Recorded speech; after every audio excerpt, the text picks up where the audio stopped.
English puts adjectives before nouns. You say red car and big house. Spanish does the opposite. Adjectives come after the noun most of the time. You say coche rojo and casa grande. Car red, house big. This feels backwards at first, but it follows a clear pattern. Let me show you how it works. Here's the basic rule. Descriptive adjectives go after the noun in Spanish. A descriptive adjective tells you what something is like.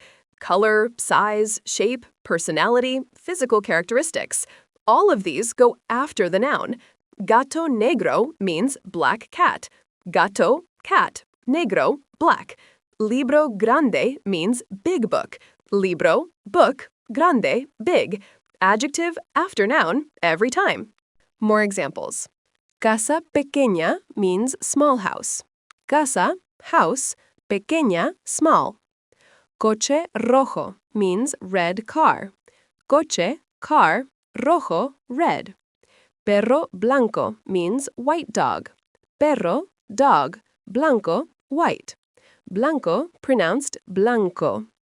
Mesa redonda means round table. Mesa, table. Redonda, round. Redonda, pronounced redonda. In every single example, the noun comes first, then the adjective that describes it. Why does Spanish do this? There's no deep reason. It's just how the language developed. English and Spanish made different choices about word order. Neither is more logical than the other. They're just different. Your job as a learner is to train yourself to put the adjective after the noun, even though your brain wants to do it the English way. Now here's the part that makes this more complicated. The adjective must agree with the noun in gender and number. Remember how Spanish nouns are masculine or feminine? The adjective has to match. If the noun is masculine, the adjective takes the masculine form. If the noun is feminine, the adjective takes the feminine form.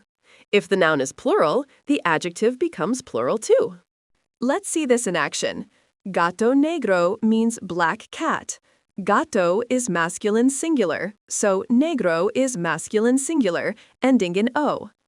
Gata negra means black female cat. Gata is feminine singular, so negra is feminine singular, ending in A. Gatos negros means black cats. Gatos is masculine plural, so negros is masculine plural, ending in OS.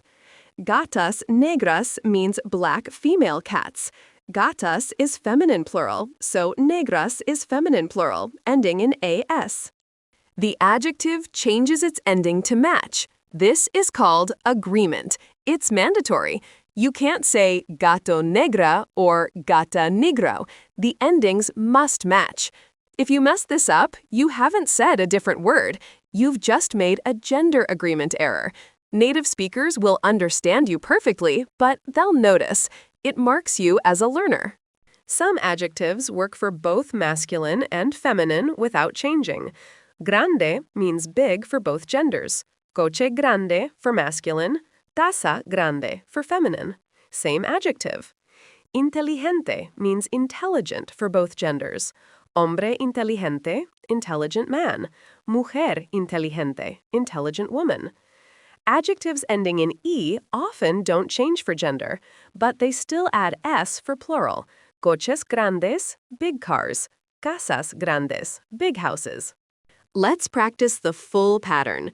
The word for red is rojo for masculine, roja for feminine. Libro rojo means red book, masculine singular. Mesa roja means red table, feminine singular. Libros rojos means red books, masculine plural. Mesas rojas means red tables, feminine plural. 4 forms, all agreeing with the noun in gender and number. The word for blue is azul, pronounced azul. This one doesn't change for gender. Coche azul means blue car. Casa azul means blue house. Same form. But for plural, you add es because azul ends in a consonant. Coches azules, blue cars. Casas azules, blue houses. Here are more common adjectives you'll use constantly. Pequeño means small for masculine, pequeña for feminine. Viejo, pronounced V-A-Ho, means old for masculine, vieja for feminine. Nuevo, pronounced nuevo, means new for masculine, nueva for feminine. Alto means tall for masculine, alta for feminine. Bajo, pronounced ba-ho, means short for masculine, baja for feminine. All of these follow the same pattern, adjective after noun, ending matches gender and number. Let's build some longer phrases. Un gato negro pequeño means a small black cat. Un gato, a cat, negro, black, pequeño, small. Both adjectives come after the noun. Both are masculine singular to match gato. Una casa grande blanca means a big white house. Una casa, a house, grande, big, blanca, white. Both adjectives after the noun. Grande doesn't change for feminine, but blanca does. Now, let's talk about the exceptions, because they exist. A small group of common adjectives can go before the noun. These include numbers, possessive adjectives, and a few descriptive adjectives that emphasize quality or add subjective judgment. But for beginners, focus on the main rule. Descriptive adjectives go after. Once that's automatic, you can learn the exceptions. Numbers go before the noun. Dos gatos means 2 cats. Dos, 2, before gatos. Tres libros means 3 books. Tres, 3, before libros. Possessives go before. Mi casa means my house. Mi, my, before casa. Tu coche means your car. Tu, your, before coche. These aren't descriptive adjectives, so they don't follow the after noun rule. A few common descriptive adjectives, like bueno, meaning good, and malo, meaning bad, often go before the noun, especially in fixed expressions. Buen dia means good day. Bueno shortens to buen before a masculine singular noun. Mal tiempo means bad weather. Malo shortens to mal. But you can also say un día bueno with the adjective after, and it's still correct. For now, focus on the main pattern, descriptive adjectives after the noun. Getting the position wrong won't cause confusion. If you say rojo coche instead of coche rojo, native speakers will understand you mean a red car.